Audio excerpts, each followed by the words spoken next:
This is Shraddha Soni and welcome back to our channel evolution era.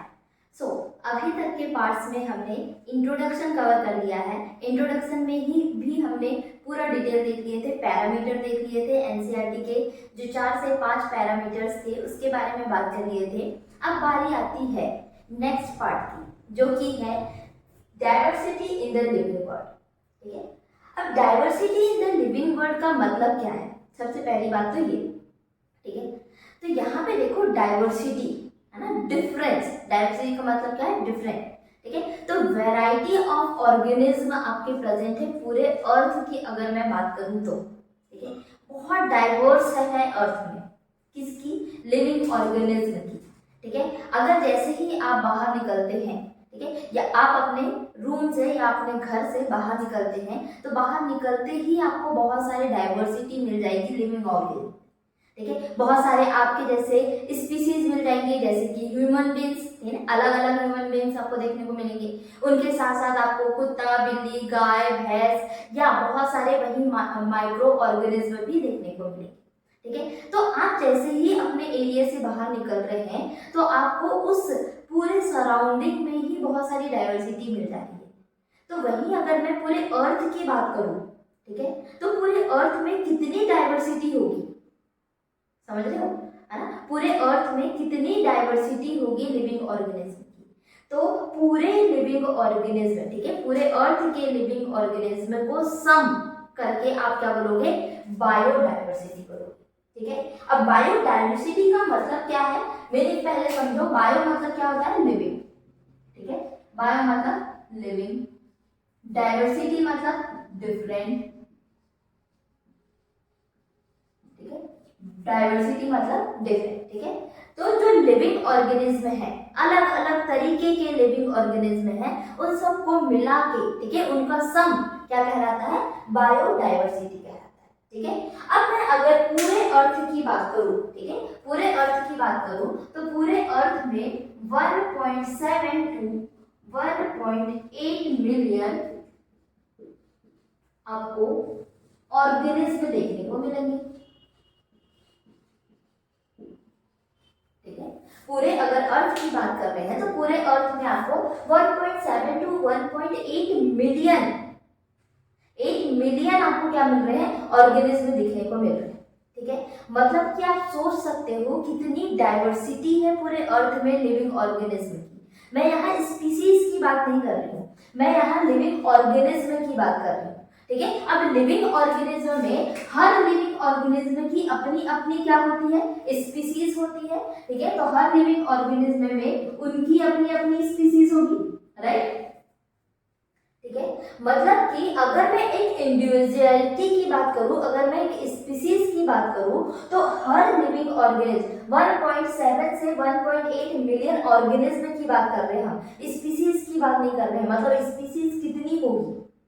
ठीक है, अगर आप इंडिविजुअल की बात करना चाहें तो आप ह्यूमन बीइंग एक स्पीसीज है। ठीक है, होमो सेपियंस, हम किस में आते हैं? होमो सेपियंस में आते हैं। जो ह्यूमन बीइंग्स है एक स्पीसीज है। अब एक स्पीसीज में भी आप कितने इंसान हैं आप देखो, कितने होमो सेपियंस है।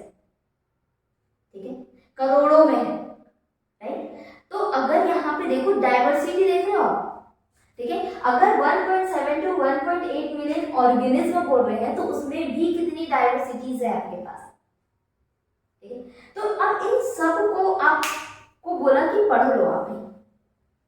आप इतने इंडिविजुअल के बारे में आप पढ़ो बैठ के, तो क्या आप पढ़ पाओगे?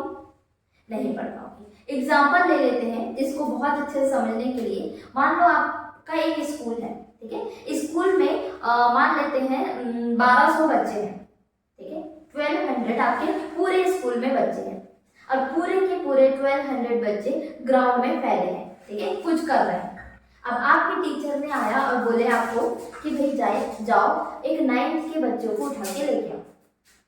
तो 1200 बच्चे में आप कैसे पता लगाओगे कि 9th का बच्चा कौन है? नहीं पता लगा सकते। ठीक है, तो आप क्या करोगे? आप ये करोगे कि भाई क्लास वाइज आप डिवाइड कर दोगे, है ना, क्लास वाइज आप अरेंज कर दोगे, लाइन लगवा दोगे, 9th की अलग लाइन, 10th की अलग लाइन, 8th की अलग लाइन। ठीक है, ऐसे आप लाइन लगा दोगे, अरेंज कर दोगे सबको। ठीक है, फिर आप आसानी से एक 9th का बच्चा उठा के लेके जा सकते हो प्रिंसिपल सर के पास। तो वैसे ही हमें क्या करना है, हमें पूरे लिविंग ऑर्गेनिज्म को एक कैटेगरी में बांटना है, ठीक है, अलग अलग कैटेगरी में क्लासिफाई करना है। तो यहाँ हम diversity in the living world में मेन काम क्या कर रहे हैं, अपने हिसाब से, ठीक है, अपने हिसाब से हम सारे लिविंग ऑर्गेनिज्म की कैटेगरी बनाते हैं और उसको क्लासिफाई कर देते हैं, ठीक है, किसके बेसिस पे, तो हम अभी के लिए मॉर्फोलॉजी बेसिस पे डिसाइड कर रहे हैं, ठीक है, बाहरी कि हम क्या देख रहे हैं, ठीक है, कैरेक्टर्स के बेसिस पे, समझ में आ गया, बहुत जनरल कैरेक्टर्स के बेसिस पे हम क्या कर देंगे, क्लासिफाई कर देंगे, ठीक है। अब क्लासिफाई करने से पहले आपको पता तो होना चाहिए कि कौन सा 9th क्लास का बच्चा है, राइट, आप पता करोगे इसके लिए, ठीक है। तो पता करने के लिए यहाँ आपको 4 चीजों की जरूरत पड़ेगी, ठीक है, कौन कौन से 4 पिलर्स की जरूरत पड़ने वाली है आपको, तो उन चारों पिलर्स को हम क्या बोल रहे हैं, टैक्सोनॉमी, ठीक है। अब वो कौन कौन से हैं, तो वो है कि कैरेक्टराइजेशन, आइडेंटिफिकेशन, नोमेनक्लेचर और क्लासिफिकेशन, ठीक है। अब यहाँ पे देखो कि मान लो आप जंगल में जा रहे हो, ठीक है, आप जंगल में गए, आपको जंगल में एक कोई पेड़ मिला, ठीक है, एक कोई प्लांट मिला, प्लांट की कोई स्पीसीज आपको मिल गई, ठीक है, आपको बिल्कुल नहीं पता है कि वो स्पीसीज क्या है, ठीक है, बिल्कुल भी नहीं पता है, तो आपने क्या किया, आपने वो स्पीसीज को लेके आए, वो प्लांट को लेके आए, ठीक है, और प्लांट को लेके आने के बाद आपने क्या किया, उस प्लांट को लेके आओगे और उसका कैरेक्टर देखोगे, ठीक है, क्या देखोगे, कैरेक्टर देखोगे कि उस प्लांट की जो लीफ है वो कैसी है, कैसी दिख रही है, किस शेप में है, ठीक है, और फिर क्या देखोगे, उसकी रूट देखोगे कि डीप रूट है, टैप रूट है, कैसी रूट है, ठीक है, स्टेम देखोगे, फ्लावर है या नहीं है ये देखोगे, सीड है या नहीं है ये देखोगे, ठीक है। तो आपने क्या किया, कैरेक्टर्स देखे, उसके बाद आपको लगा कि ठीक है, आपने जैसे ही सारे कैरेक्टर्स की लिस्ट बना दी, आपको पता चल गया कि भाई ये वाली जो प्लांट है जो मुझे जंगल में मिली है, ये इस प्लांट के साथ थोड़ा मिलता जुलता मुझे लग रहा है, ठीक है, इसके कैरेक्टर दूसरे प्लांट के कैरेक्टर से थोड़ा मिलते जुलते लग रहे हैं, जो मैं जानती हूँ ऑलरेडी, ठीक है। तो आपने क्या किया, सेकंड आइडेंटिफाई, ठीक है, सेकंड आपने क्या किया, आइडेंटिफाई कर लिया कि आपने कैरेक्टर के बेसिस पे आपने देख लिया कि दूसरा जो प्लांट है, ठीक है, उससे ये कैरेक्टर्स काफी मिल रहे हैं, तो आपने आइडेंटिफाई कर लिया, ठीक है। फिर क्या करोगे, अब आइडेंटिफाई कर लिए भाई, पूरी तरीके से हमने आइडेंटिफाई कर लिए, ठीक है, तो अब क्या करोगे आप, अब उसका नोमेनक्लेचर करोगे, क्यों, क्योंकि मैंने कैरेक्टर देखी, मेरे पास 2 प्लांट है, एक मुझे मिला था जंगल में और एक मैं जानती हूँ, ठीक है, इससे कैरेक्टर काफी मिल रहे हैं लेकिन पूरे नहीं मिल रहे हैं कि मैं ये बोल दूं कि ये जो प्लांट है वो यही है, ये नहीं बोल सकते, मिल रहे हैं काफी कैरेक्टर लेकिन पूरे तरीके से नहीं मिल रहे हैं, ठीक है। तो आप क्या करोगे, उसका नामकरण कर दोगे, ठीक है। तो तीसरा क्या हो गया, नोमेनक्लेचर, नोमेनक्लेचर। 4, जैसे ही आपने नोमेनक्लेचर कर दिया, अब आप क्या करना है, आपको उसको क्लासिफाइड कर देना है कि आप इसको किस कैटेगरी में रखना चाहते हैं, ठीक है। तो 4th आप क्या कर देंगे, कैटेगराइज, सॉरी क्लासिफाई,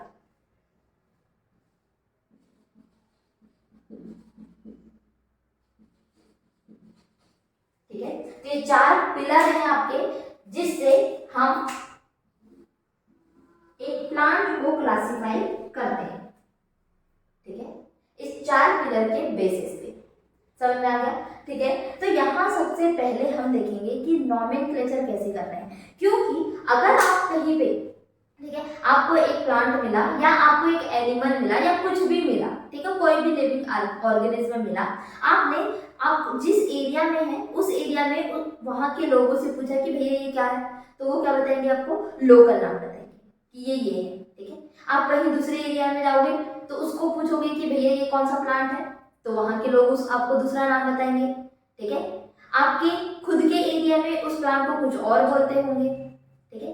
तो जो नोमेनक्लेचर है वो 2 तरीके से होते हैं, पहला है लोकल नेम, ठीक है, पहला कौन सा है, लोकल नेम। अब लोकल नेम जो है वो हर एरिया के अलग अलग होते हैं, ठीक है, एरिया वाइज होते हैं। और दूसरा है साइंटिफिक नेम।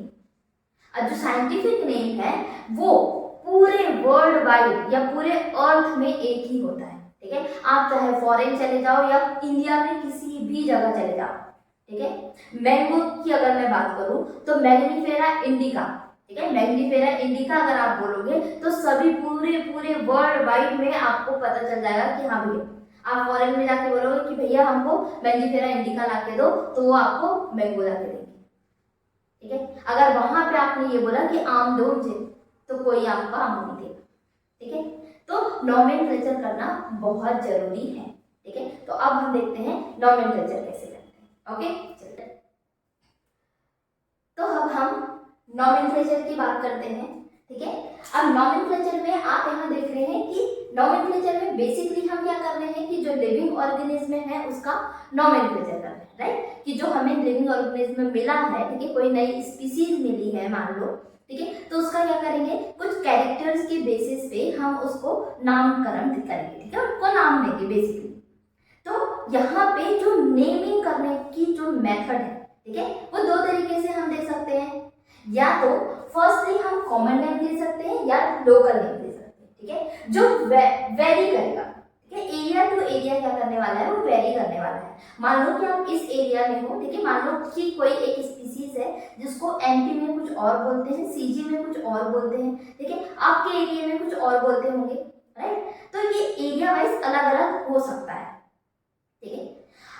वहीं पे अगर दूसरे नाम की बात करें जो कि है साइंटिफिक नेम, ठीक है, तो साइंटिफिक नेम जो है वो एक ही होता है पूरे वर्ल्ड वाइड। उस स्पीसीज का सिर्फ एक ही नाम होगा, सिर्फ उसी नाम से उसे जाना जाएगा। जैसे एग्जांपल हमने लिया था मैंजीफेरा इंडिका, ठीक है, तो मैंजीफेरा इंडिका किसका नाम है, साइंटिफिक नेम है आम का, है ना, मैंगो का, ठीक है। तो जो मैंगो का मैंजीफेरा इंडिका साइंटिफिक नेम है वो पूरे वर्ल्ड वाइड वही है, एक ही है, ठीक है, वो अलग नहीं हो सकता, राइट। अब साइंटिफिक नेम रखने की क्यों जरूरत पड़ी, तो एक रीजन तो ये है कि अगर मैं कॉमन नेम ही रख रही हूँ, ठीक है, अगर मैं कोई स्पीसीज का कॉमन नेम रख रही हूँ तो वो एरिया वाइज कैसा हो रहा है, बदल रहा है, ठीक है। आप दूसरे एरिया में जाके अगर उस स्पीसीज के बारे में अगर बात करना चाहते हो तो आपको उनकी लैंग्वेज में क्या बोलते हैं आपको ये पता होना चाहिए, ठीक है। तो पहला रीजन तो ये है कि एरिया वाइज क्या हो रहा है, बदल रहा है। दूसरा रीजन ये है कि जो साइंटिफिक नेम है वो हर एक लिविंग ऑर्गेनिज्म का स्पेसिफिक होता है, ठीक है। दूसरे स्पीसीज का वो साइंटिफिक नेम नहीं हो सकता, बिल्कुल भी नहीं हो सकता। लेकिन अगर मैं कॉमन नेम की बात करूं तो आज मैं मान लो कि आम जो मैंगो है उसको मैं आज एमपी या पूरे इंडिया में हम आम बोल रहे हैं, ठीक है। मान लेते हैं फॉरेन में कुछ और बोलते होंगे आम को ही, ठीक है, तो वहां बदलते रहता है, ठीक है। तो एक ही स्पीसीज के अलग अलग नाम हो सकते हैं, राइट। लेकिन अगर मैं साइंटिफिक नेम की बात करूं, बायोलॉजिकल नेम की बात करूं, तो वो एक स्पीसीज का स्पेसिफिक नेम होता है, एक ही होता है।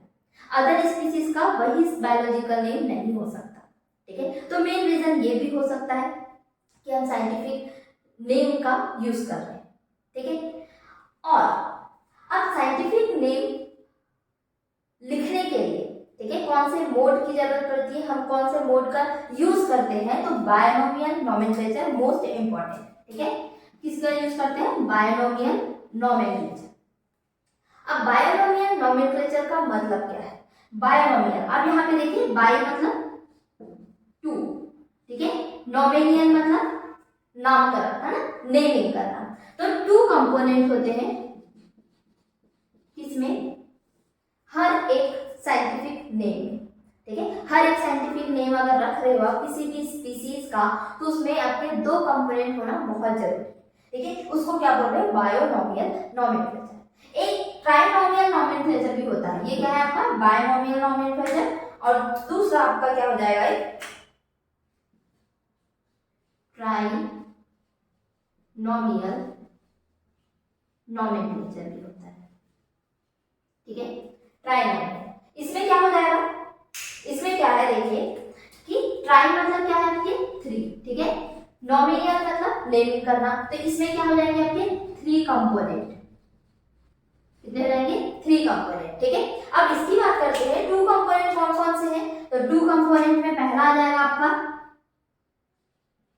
जेनेरिक नेम, ठीक है, और दूसरा आ जाएगा आपका स्पेसिफिक एपिथेट, ठीक है, स्पेसिफिक एपिथेट,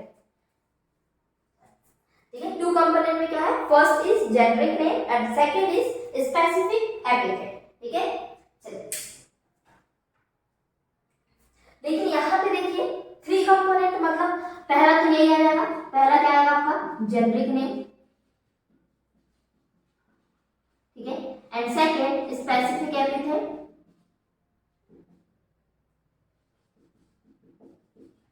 ठीक है, and third is sub species, क्या आ जाएगा आपका, थर्ड इज सब स्पीसीज, ठीक है। तो ये है ट्राइनोमियल नोमेनक्लेचर, ठीक है। बाइनोमियल और ट्राइनोमियल दो मेथड होते हैं साइंटिफिक नेम लिखने के, ठीक है। पहला बाइनोमियल में कितने कंपोनेंट होते हैं, दो कंपोनेंट होते हैं, जिसमें फर्स्ट है जेनेरिक नेम एंड सेकंड है स्पेसिफिक एपिथेट, ठीक है। अगर मैं वही ट्राइनोमियल की बात करूं तो यहाँ तीन कंपोनेंट होते हैं, first is generic name, second is species epithet, ठीक है, and second is sub species, ठीक है। तो स्पीसीज की भी सब स्पीसीज होती है, उसको भी अगर आप इन्वॉल्व कर रहे हो तो आप क्या कहलाएगा, वो ट्राइनोमियल नोमेनक्लेचर कहलाएगा।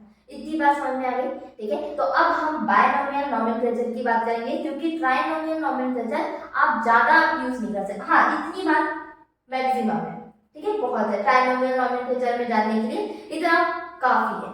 तो अब हम डिटेल में पढ़ेंगे बायनोमियल नोमेनक्लेचर, ओके। चलिए तो बायनोमियल नोमेनक्लेचर की बात कर रहे थे, ठीक है। ट्राइनोमियल नोमेनक्लेचर में हमने देखा कि तीन कंपोनेंट होते हैं, पहला जेनेरिक नेम, स्पीसीज एपिथेट, ठीक है, और दूसरा सब स्पीसीज, ठीक है। अब आते हैं हम बायनोमियल नोमेनक्लेचर की बात। बायनोमियल नोमेनक्लेचर मेनली क्या हो रहे हैं, दो कंपोनेंट हो रहे हैं, ठीक है। कितने कंपोनेंट हैं, टू कंपोनेंट,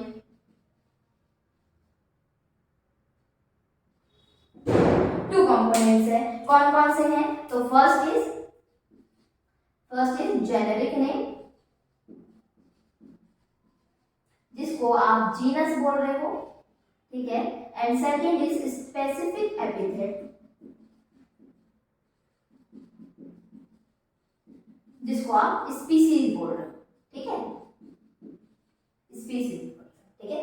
तो बायनोमियल में दो कंपोनेंट है, जेनेरिक नेम और स्पीसीज एपिथेट, ठीक है, दो कंपोनेंट है। अब यहाँ पे देखना कि ये जो नेमिंग है, ठीक है, बायनोमियल नोमेनक्लेचर की मेथड से जो हम नेमिंग कर रहे हैं वो सभी लिविंग ऑर्गेनिज्म के लिए कर रहे हैं, ठीक है, चाहे वो माइक्रो ऑर्गेनिज्म हो, चाहे वो वायरस हो, चाहे वो प्लांट हो, चाहे वो एनिमल्स, ठीक है। तो यहाँ पे कुछ ऑर्गेनाइजेशंस होते हैं जो कि बायनोमियल नोमेनक्लेचर बनाने के लिए, ठीक है, नेमिंग करने के लिए कुछ रूल्स देते हैं, कुछ रूल्स और रेगुलेशन देते हैं, ठीक है। तो अगर मैं प्लांट की बात करूं, अगर हम प्लांट के लिए बात कर रहे हैं तो प्लांट के लिए कौन सा ऑर्गेनाइजेशन आ जाएगा, ICBN, ठीक है। वहीं अगर हम एनिमल की बात करें तो आ जाएगा ICZN, ठीक है। तो ICBN और ICZN का फुल फॉर्म B से क्या जाएगा, बॉटनी, Z से क्या जाएगा, जूलॉजी, ठीक है। तो बॉटनी प्लांट के लिए और जूलॉजी एनिमल के लिए, ठीक है। फुल फॉर्म देखिए, international code of botanical nomenclature, ठीक है। और इसका फुल फॉर्म क्या हो जाएगा, international code of zoological nomenclature,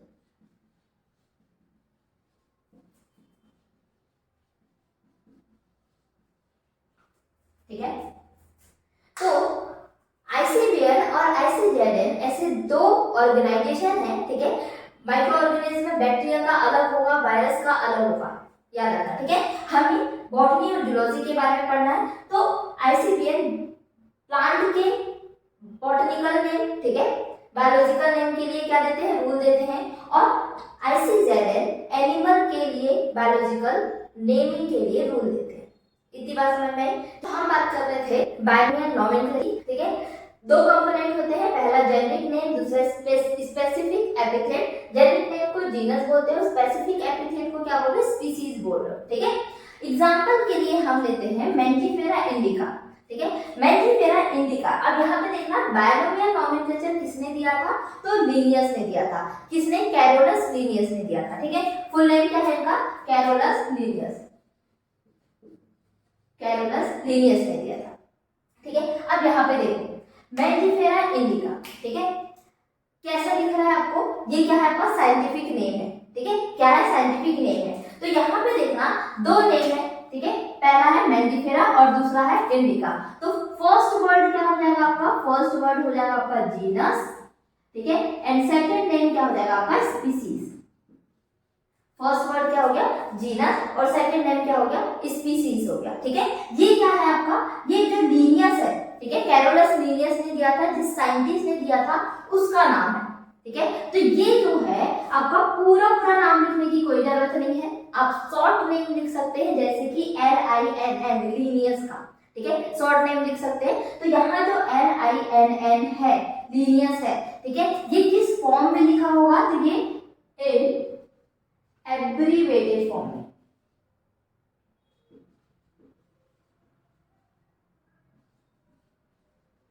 ठीक है। कैसे लिखोगे आप, जो साइंटिस्ट का नेम है वो एब्रीवेटेड फॉर्म में लिखोगे लास्ट में, ठीक है। पूरा नाम नहीं लिखना है आपको, एब्रीवेटेड फॉर्म में लिखना है। और फर्स्ट नेम क्या हो जाएगा, जीनस हो जाएगा, और सेकंड नेम क्या हो जाएगा, स्पीसीज हो जाएगा, ठीक है। अब यहाँ पे देखना जो मैंजीफेरा का एम है वो कैसा है आपका, वो है कैपिटल लेटर, ठीक है। कैसा है आपका, कैपिटल में है। और इंडिका का आई है वो कैसा है आपका, स्मॉल लेटर में, ठीक है। तो जो जीनस का फर्स्ट वर्ड है, ठीक है, फर्स्ट वर्ड जीनस, उसका फर्स्ट लेटर कैसा होना चाहिए, हमेशा कैपिटल लेटर में होना चाहिए। और स्पीसीज का फर्स्ट लेटर कैसा होना चाहिए, हमेशा स्मॉल लेटर में होना चाहिए, ठीक है। अगर मैं इसको हैंड रिटन में लिख रही हूं, ठीक है, इफ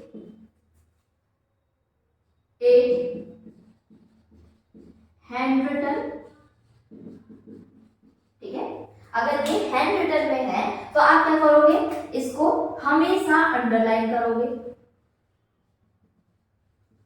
ठीक है। हमेशा कैसे करने वाले हो, अंडरलाइन करने वाले। देखो कैसे, अगर ये हैंड रिटन में है, ठीक है, तो हम इसके नीचे एक अंडरलाइन, इसके नीचे, याद रखना साइंटिस्ट के नेम के नीचे अंडरलाइन नहीं होगी, ठीक है, वो नॉर्मल रहेगा, ठीक है। और अगर आप इसको प्रिंट कर रहे हो, इफ इट प्रिंटेड, ठीक है, अगर आप इसको प्रिंट कर रहे हो तो आपको क्या करना है, उसको इटैलाइज करना है, ठीक है, इटैलिक फॉर्म में लिखना है, इटैलिक फॉर्म में लिखोगे, ठीक है। अगर आप प्रिंट कर रहे हो तो कैसे फॉर्म में लिखना है आपको, इटैलिक फॉर्म में लिखना पड़ेगा, ठीक है। अब ये इटैलिक फॉर्म क्या शो कर रहा है, तो इटैलिक फॉर्म शो करता है आपके लैटिन लैंग्वेज को, ठीक है। इटैलिक फॉर्म जो है वो किसको शो करेगा, लैटिन लैंग्वेज को शो करेगा, ठीक है। अब लैटिन लैंग्वेज ही क्यों, क्योंकि लैटिन लैंग्वेज को क्या माना गया है, डेड लैंग्वेज माना गया है, ठीक है। लैटिन लैंग्वेज को क्या माना गया आपका, डेड लैंग्वेज माना गया है। डेड लैंग्वेज का क्यों यूज कर रहे हो आप, क्योंकि अगर मैं हिंदी में लिखूं या इंग्लिश में लिखूं या कोई भी लैंग्वेज में लिखूं, फ्रेंच, फारसी, कोई भी लैंग्वेज में लिखूं, हर लैंग्वेज टाइम के साथ क्या हो रही है, चेंज होते जाती है। और मुझे ये नहीं चाहिए कि भाई मुझे आज मैंने कोई साइंटिफिक नेम किसी स्पीसीज का लिखी हूं तो वो जन्मों तक 10 साल 20 साल बाद भी वही नेम यूज होना चाहिए, ठीक है, उसमें कोई भी बदलाव नहीं होना चाहिए। तो हम कोई भी चेंज नहीं चाहते हैं, हम कोई भी बदलाव नहीं चाहते, इसलिए जो बायोलॉजिकल नोमेनक्लेचर है वो किस लैंग्वेज में यूज करते हैं, हमेशा तो हमेशा लैटिन लैंग्वेज में यूज करते हैं, ठीक है। तो जो प्रिंटेड फॉर्म है, प्रिंटेड में जो इटैलिक फॉर्म का यूज कर रहे हैं वो शो करता है किसको, लैटिनाइज को, ठीक है, लैटिन लैंग्वेज को शो करता है। समझ आ गई बात, ठीक है। और याद रखना कि जो हमने एब्रिविएटेड फॉर्म में जो लिनियस लिखा है, ठीक है, साइंटिस्ट का जो नाम लिखे हैं, ये कभी भी लैटिन लैंग्वेज में आप नहीं प्रिंट करोगे, नॉर्मल लैंग्वेज में प्रिंट करोगे, ठीक है, नॉर्मल लैंग्वेज में प्रिंट करना है इसको। तो ये नॉट इन इटैलिक, अगर आप प्रिंट कर रहे हो तो आप मैंजीफेरा इंडिका को इटैलिक फॉर्म में लिख सकते हो, लेकिन आप लीनियस नॉर्मल ही लिखोगे, ये इटैलाइज करने की जरूरत नहीं है। ठीक है, इतनी बात समझ में आ गई। ठीक है, तो ये कुछ कॉमन रूल है। ठीक है, अब इस रूल को हम थोड़े और अच्छे से डिटेल से देखेंगे। अभी मैंने यहाँ सिर्फ समझाने के लिए आपको बताई, इतनी बात समझ में आ गई होगी अब। ठीक है, अब यहाँ पे देखना दो चीजें हैं। पहला, मैंने प्लांट के लिए ऑर्गेनाइजेशन का नाम बताया, क्या था, ICBN था। ठीक है, और दूसरा एनिमल के लिए हमने बताए थे क्या, ICZN। ठीक है, एनिमल के लिए क्या बताया था आपने, ICZN बताए थे, राइट। तो ये ऑर्गेनाइजेशन है जो ये कुछ रूल्स देती है ताकि आप किसी भी बायोलॉजिकल नॉमेनक्लेचर कर सकते हैं। ठीक है, लेकिन जो लीनियस थे, ठीक है, उन्होंने बायोलॉजिकल नॉमेनक्लेचर का मोड दिया है। ठीक है, वही उन्हीं ने क्या दिए हैं, मेथड दिए हैं कैरोलस लीनियस ने। अब देखना, प्लांट के लिए उन्होंने अलग दिया है और एनिमल के लिए अलग दिया है, दोनों की बुक्स जो है वो अलग अलग है। ठीक है, अगर मैं प्लांट की बात करूं, अगर हम सिर्फ प्लांट की बात कर रहे हैं तो कौन सी बुक है उनका, सिस्टेमा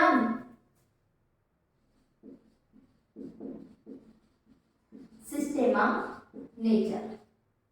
ठीक है, अगर हम प्लांट के बारे में डिस्कस कर रहे हैं तो लीनियस ने अपनी बुक सिस्टेमा नेचर में इसके बारे में बताया है। ठीक है, किसकी बुक है ये, लीनियस की सिस्टेमा नेचर। ठीक है, अगर आप एनिमल के बारे में पढ़ना चाहते हैं तो कैरोलस लीनियस की एक बुक है जिसका नाम है स्पीसीज, सॉरी थोड़ा सा उल्टा हो गया, राइट। यहाँ पे आपका स्पीसीज प्लैंटेरम आएगा, सॉरी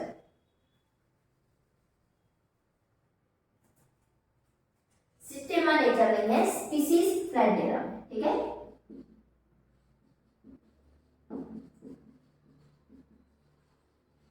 प्लैंटेरम मतलब प्लांट। ठीक है, तो स्पीसीज प्लैंटेरम जो बुक है उसमें आपको प्लांट के सारे बायोलॉजिकल नॉमेनक्लेचर के सारे जितने भी रूल रेगुलेशन है वो सब आपको यहाँ मिल जाएंगे। ठीक है, किसने दिया है, कैरोलस लीनियस ने दिया है। और वहीं पे एनिमल के लिए कैरोलस लीनियस ने क्या दिया, सिस्टेमा नेचर।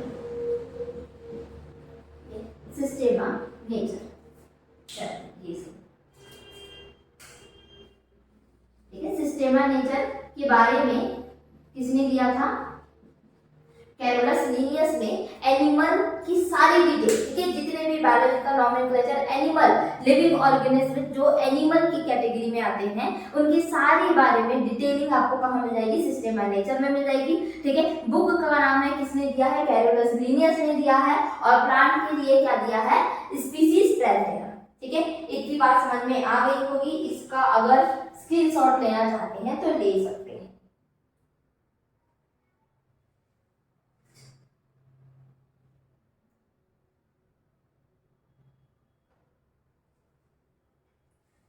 ठीक है, चलिए, तो ये तो बात हुई बायनोमियल नॉमेनक्लेचर की। अब हम बात करते हैं जो हमने ये रूल के बारे में बात करी। ठीक है, इस रूल को थोड़े और अच्छे से समझते हैं। चलिए, रूल्स है जो आपके ICBN और ICZN जैसे ऑर्गेनाइजेशन ने दिए हैं। ठीक है, एक साइंटिफिक नेम या बायोलॉजिकल नेम लिखने के लिए। ठीक है, चलिए देखते हैं। फर्स्ट रूल क्या बोल रहा है, biological name having two component. अभी हमने बात किए थे दो कंपोनेंट की, कौन कौन से थे, पहला जेनेरिक नेम और दूसरा स्पेसिफिक एपिथेट। ठीक है, सेकंड रूल क्या बोल रहा है, generic name is written first. ठीक है, तो जेनेरिक नेम हमेशा कैसा होता है, पहले होता है। ठीक है, एग्जांपल हमने देखा था मैंजीफेरा इंडिका। एग्जाम्पल हमने देखा था मैंजीफेरा इंडिका। तो सबसे पहला जो वर्ड था, ठीक है, वो क्या था, आपका जेनेरिक नेम को शो कर रहा है, और दूसरा किसको शो कर रहा था, स्पेसिफिक एपिथेट को शो कर रहा था। ठीक है, तो फर्स्ट क्या हो जाएगा, हमेशा पहला क्या कौन सा नाम हो जाएगा, जेनेरिक नेम का, और सेकंड कौन सा हो जाएगा, हमेशा स्पेसिफिक नेम का। ठीक है, अब जेनेरिक नेम में भी सबसे पहले कौन सा लेटर होगा, तो कैपिटल लेटर। ठीक है, लेकिन स्पेसिफिक एपिथेट की अगर मैं बात करूं तो कैसा होना चाहिए, वो हमेशा स्मॉल लेटर से स्टार्ट होना चाहिए। ठीक है, तीसरा रूल क्या बोल रहा है, both name derive from Latin language. ठीक है, लैटिन लैंग्वेज दोनों जो नेम है, ठीक है, जेनेरिक नेम और स्पेसिफिक एपिथेट, दोनों नेम कहां से होना चाहिए, चाहिए डिराइव आपका लैटिन लैंग्वेज से। क्यों? क्योंकि लैटिन लैंग्वेज क्या है आपकी एक डेड लैंग्वेज है, राइट। लैटिन लैंग्वेज क्या है? डेड लैंग्वेज है। क्यों हम डेड लैंग्वेज का यूज कर रहे हैं? क्योंकि हम बदलाव नहीं चाहते, ठीक है। हम किसी भी बायोलॉजिकल नेम में कोई भी चेंजेस नहीं देखना चाहते हैं, इसलिए हम डेड लैंग्वेज का यूज कर रहे हैं, ठीक है। नेक्स्ट क्या है? इफ बोथ नेम प्रिंटेड, अगर हम दोनों को प्रिंट कर दे, ठीक है, प्रिंटेड फॉर्म में अगर लिख रहे हैं तो ये कैसे होना चाहिए? इटैलिक फॉर्म में होना चाहिए। इटैलिक फॉर्म किसको शो करता है? तो वो लैटिन लैंग्वेज को शो करता है, ठीक है। When it handwritten, अगर मैं handwritten लिख रही हूँ, ठीक है, अगर मैं बोर्ड पे लिख रही हूँ, पेपर पे लिख रही हूँ, तो मुझे क्या करना चाहिए? दोनों नेम को सेपरेटेड, ठीक है, अंडरलाइन करना चाहिए। जीनस को अलग अंडरलाइन करना है और स्पीसीज के नेम को अलग अंडरलाइन करना है, ठीक है। तो इट शुड बी सेपरेटेडली अंडरलाइन, ठीक है। नेक्स्ट क्या बोल रहा है? नेम ऑफ द ऑथर, ठीक है। नेम ऑफ द ऑथर मतलब कि जो बायोलॉजिकल नेम है, जो साइंटिफिक नेम है किसी भी स्पीसीज का, जिस ऑथर ने उसे दिया है, जिस साइंटिस्ट ने उसे दिया है, ठीक है। जैसे कि अगर मैं बायोलॉजिकल नॉमेनक्लेचर बोलूं तो किसने दिया है? आपका कैरोलस लिनियस ने दिया है। तो जो टू कंपोनेंट नेम है, जितने भी टू कंपोनेंट नेम है, वो सारे किसने दिए हैं? कैरोलस लिनियस ने दिए हैं, ठीक है। तो यहाँ ऑथर का नाम क्या होगा? लिनियस हो जाएगा, ठीक है। तो हम पूरा नाम नहीं लिखते हुए क्या लिखते हैं? शॉर्ट नेम लिखते हैं। तो हमने क्या लिखे? LIINN, ठीक है। तो ये क्या है? ऑथर नेम है आपका। वो कैसे होता है? स्पीसीज के बाद में होते हैं। देखा हमने, इंडिका क्या है आपकी? स्पीसीज है, तो स्पीसीज के बाद में हमने क्या लिखे? ऑथर का नाम लिखे है, ठीक है।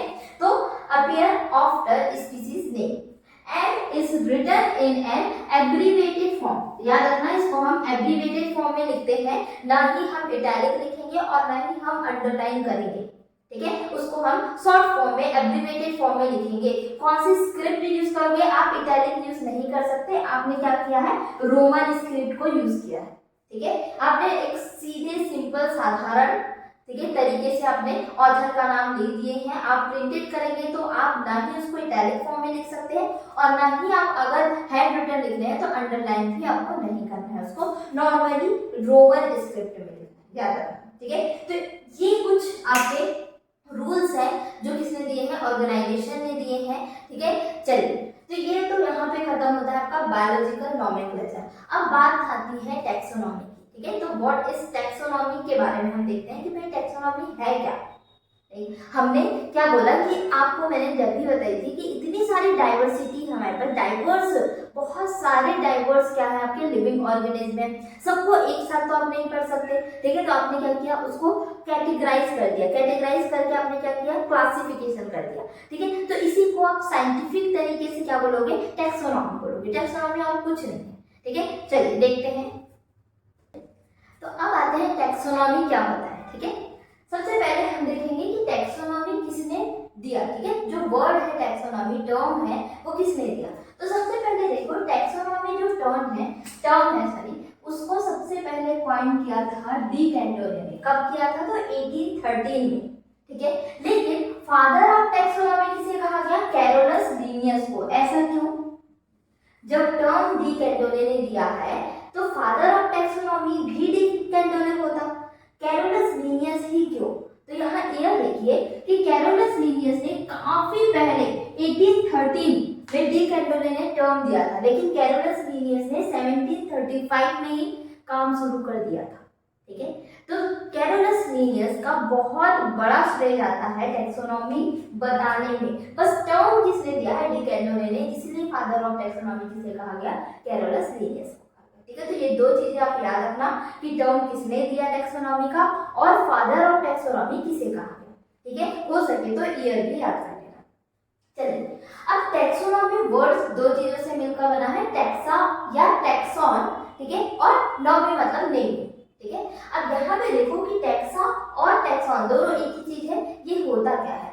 तो देखना, convenient category we use to study organism, ठीक है। तो अब जैसे कि मैंने कहा था कि बहुत सारी डाइवर्सिटी है ऑर्गेनिज्म में, ठीक है। तो हम क्या कर रहे हैं? कैटेगरी में उसको डिवाइड कर दे रहे हैं। क्यों? अपने कन्वीनियंट के लिए, ताकि हम अच्छे से स्टडी कर पाए, ठीक है। तो उसी कैटेगरीज को, ठीक है, आप जो कैटेगरी बना रहे हैं उसे ही आप क्या बोल रहे हैं? टैक्सा या टैक्सॉन बोल रहे हैं, ठीक है। और क्या वर्ड्स है इसके अलावा, तो हम इसको ऑल्सो कॉल ग्रुप भी बोल सकते हो, आप रैंक भी बोल सकते हो, या यूनिट ऑफ क्लासिफिकेशन भी बोल सकते हो।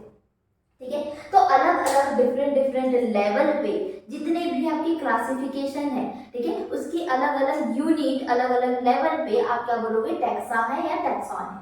जैसे कि अगर मैं होमो सेपियंस की बात करूं, चलो होमो सेपियंस छोड़ो, आप अगर एनिमल की बात कर रहे हैं, ठीक है, तो एनिमल के अंदर तो बहुत सारे लिविंग ऑर्गेनिज्म आ जाते हैं, बहुत अलग अलग टाइप की स्पीसीज आ जाती है, राइट। तो कौन कौन सी एनिमल के अंदर क्या क्या आ जाएंगे, डॉग्स आ जाएंगे, कैट आ जाएंगे, काऊ आ जाएगा, हम खुद होमो सेपियंस आ जाएंगे, ठीक है, बहुत सारी स्पीसीज आ जाती है कहाँ पे, एनिमल के अंदर। तो एनिमल एक क्या है, टैक्सोनॉमी है, ठीक है, एक क्लासिफाइड किए हैं हमने एनिमल को, एक कैटेगरी है, ठीक है। अब एनिमल के अंदर भी तो बहुत सारी स्पीसीज है, और स्पीसीज के अंदर भी बहुत सारे ग्रुप्स हैं, ठीक है। तो वो अलग अलग लेवल पे, जैसे डॉग को हमने अलग टैक्सा बोल दिया, कैट को हमने अलग टैक्सा बोल दिया, एक अलग ग्रुप बोल दिया, ठीक है। तो टैक्सा क्या है, यूनिट ऑफ क्लासिफिकेशन है, या आप ग्रुप बोल सकते हो, या आप रैंक बोल सकते हो, ठीक है। जो आपने कैटेगराइज किया है, जो आपने क्लासिफाई किया है, उसी को आप क्या बोल रहे हो, टैक्सा बोल रहे हो।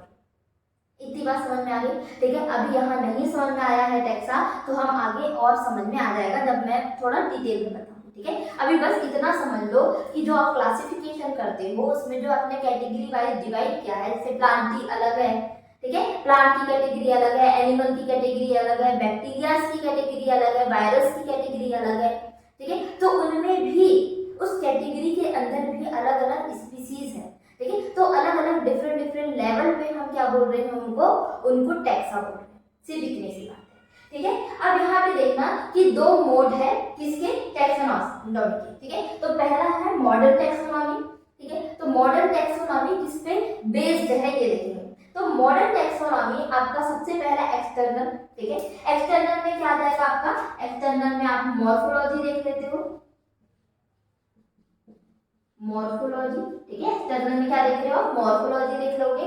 इंटरनल में आप क्या देख लोगे, तो एनाटॉमी देख लोगे। आपने मॉर्फोलॉजी के बेसिस पे आपने कैटेगराइज कर दिया, ठीक है। एनाटॉमी के बेसिस पे आपने कैटेगराइज कर लिया। फोर्थ क्या है आपका, सी से आ जाएगा आपका सेल,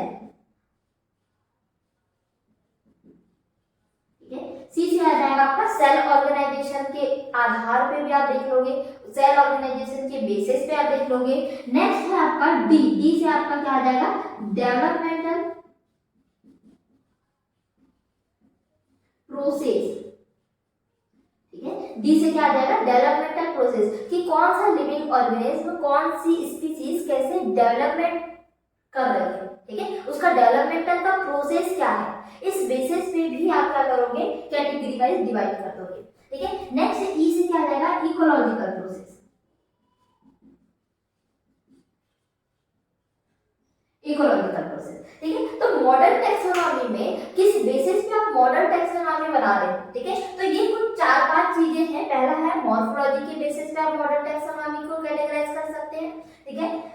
सेकंड है एनाटॉमी के बेसिस पे कर सकते हैं, सेल ऑर्गेनाइजेशन के बेसिस पे कर सकते हैं, डेवलपमेंटल प्रोसेस के बेसिस पे कर सकते हैं, और इकोलॉजिकल प्रोसेस के बेसिस पे कर सकते हैं, ठीक है। तो अगर आपने इन सब चीजों को लेके एक कैटेगरी बनाया है, आपने सभी लिविंग ऑर्गेनिज्म को क्लासिफाई किया है, तो ऐसे को क्या बोलोगे, मॉडर्न टैक्सोनॉमी।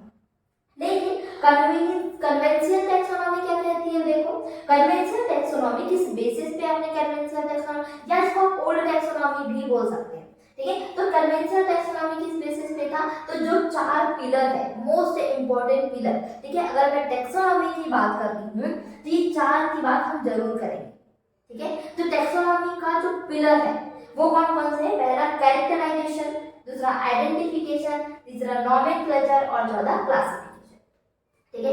तो जैसे कि हमने बोला था कि आपको कोई एक लिविंग ऑर्गेनिज्म मिल गया है, मान लो कोई एक एनिमल मिल गया, ठीक है। एग्जांपल के तौर पे अभी हम देखेंगे कि मान लेते हैं कोई आपको एनिमल मिल गया है एक, ठीक है। अब वो जो एनिमल है आप उसको क्या करोगे, दूसरे किसी और एनिमल से आप उसको क्या करोगे, कैरेक्टर को पहचानोगे। सबसे पहले आप तो क्या देखोगे, कैरेक्टराइजेशन करोगे कि जो आपको एनिमल मिला है, मान लेते हैं कोई एक डॉग की कोई एक स्पीसीज आपको मिल रही है, ठीक है। तो आपने क्या किया कि ये डॉग जैसे तो दिख रहा है, चलो इसकी कैरेक्टर देखते हैं। तो आपने क्या किया, सब एक एक करके कैरेक्टर लिखना स्टार्ट किया।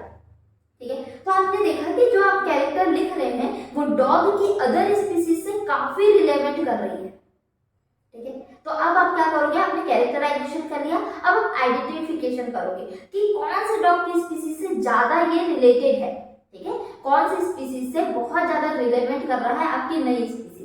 तो आपने देखा कि हाँ ठीक है भैया, अब मेरे पास कोई एक स्पीसीज आ गई है, उससे बहुत ज्यादा रिलेवेंट कर रहे हैं, लेकिन कुछ कुछ रिलेवेंट कर रहे हैं, बहुत ज्यादा नहीं है, है ना। पूरी की पूरी तरीके से मैं वही स्पीसीज नहीं बोल दूंगी, है ना। मैंने फैमिली जीनस तक देखा कि ठीक है भैया, फैमिली भी सेम है, जीनस भी सेम है, लेकिन थोड़ा कुछ अलग है, तो हम इसको स्पीसीज अलग कर देंगे, कुछ और बोल देंगे। ठीक है, कुछ और स्पीसीज का, समझ में आ गया। ठीक है, तो स्पीसीज क्या है, थोड़ा अलग है, तो हमने एक नॉमेनक्लेचर दे दी, हमने भाई स्पीसीज अलग है तो नाम भी अलग देना पड़ेगा। ठीक है, तो अब हम उसका नॉमेनक्लेचर कर दिए। अब क्या करेंगे, हम उसको डॉग की कैटेगरी में रख देंगे, तो हमने उसको क्या किया, क्लासिफाई कर दिया। ठीक है, तो जो कन्वेंशियल टैक्सोनॉमी है, जो सबसे इसके बाद मॉडर्न टैक्सोनॉमी के बाद, ठीक है, जो कन्वेंशियल टैक्सोनॉमी आती है वो ये 4 पिलर पे बेस्ड है।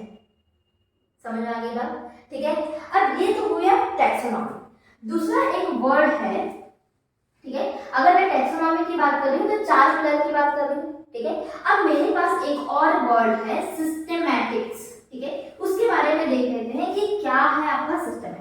चलो देखते हैं।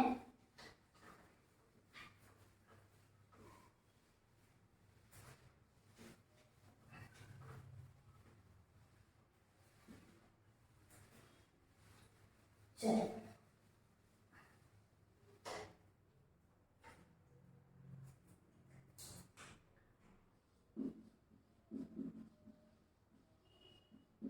ठीक है, अब हम बात करते हैं सिस्टेमैटिक। टैक्सोनॉमी हमने देख ली कि टैक्सोनॉमी क्या है। ठीक है, सिस्टेमैटिक में देखिए जो टैक्सोनॉमी है वो भी सिस्टेमैटिक के अंदर आ जाएगा। ठीक है, तो सिस्टेमैटिक में हम किसकी बात करते हैं, सबसे पहले तो सिस्टेमैटिक होता क्या है। सिस्टेमैटिक एक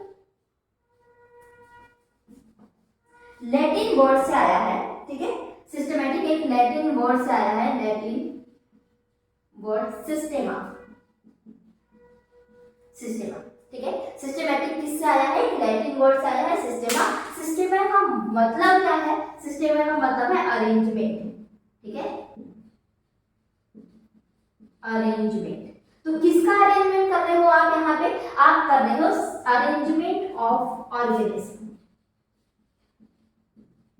ठीक है, अरेंजमेंट ऑफ ऑर्गेनिज्म। आपने टैक्सोनॉमी में भी तो यही किया था, टैक्सोनॉमी में भी हमने क्या किए थे, अरेंजमेंट ही किए थे एक टाइप से। ठीक है, तो यहाँ पे देखिए सिस्टेमैटिक का मतलब क्या है, लैटिन वर्ड से है सिस्टेमा। सिस्टेमा का मतलब क्या है, अरेंजमेंट ऑफ ऑर्गेनिज्म। ठीक है, अरेंजमेंट है बेसिकली, लेकिन आप किसका अरेंजमेंट कर रहे हो, लिविंग ऑर्गेनिज्म का अरेंजमेंट कर रहे हो। ठीक है, तो यहाँ पे देखो सिस्टेमैटिक और टैक्सोनॉमी में अंतर क्या है फिर। ठीक है, तो यहाँ पे देखते हैं जो सिस्टेमैटिक है इसमें टैक्सोनॉमी तो आएगी। ठीक है, टैक्सोनॉमी तो आई ही रही है आपकी, प्लस टैक्सोनॉमी के साथ साथ आपका क्या आएगा, इवोल्यूशनरी स्टडीज भी आ जाएगी। ठीक है,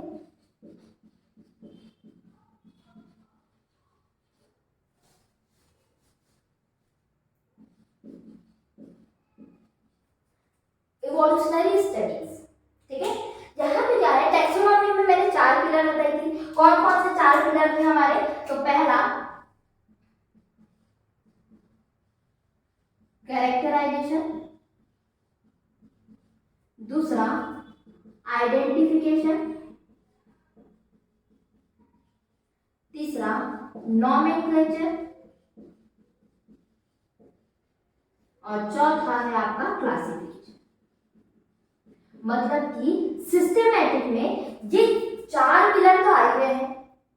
ठीक है, आप कैरेक्टराइजेशन करेंगे, आप आइडेंटिफिकेशन करेंगे, आप नॉमेनक्लेचर करेंगे, आप क्लासिफिकेशन करेंगे, लेकिन इसके साथ साथ सिस्टेमैटिक में ये भी देखा जाता है कि जो आपको लिविंग ऑर्गेनिज्म मिला है वो अपने पुराने कभी, ठीक है, पुराने इवोल्यूशनरी में कभी कोई लिविंग ऑर्गेनिज्म से कितना आपका मैच आ रहा है।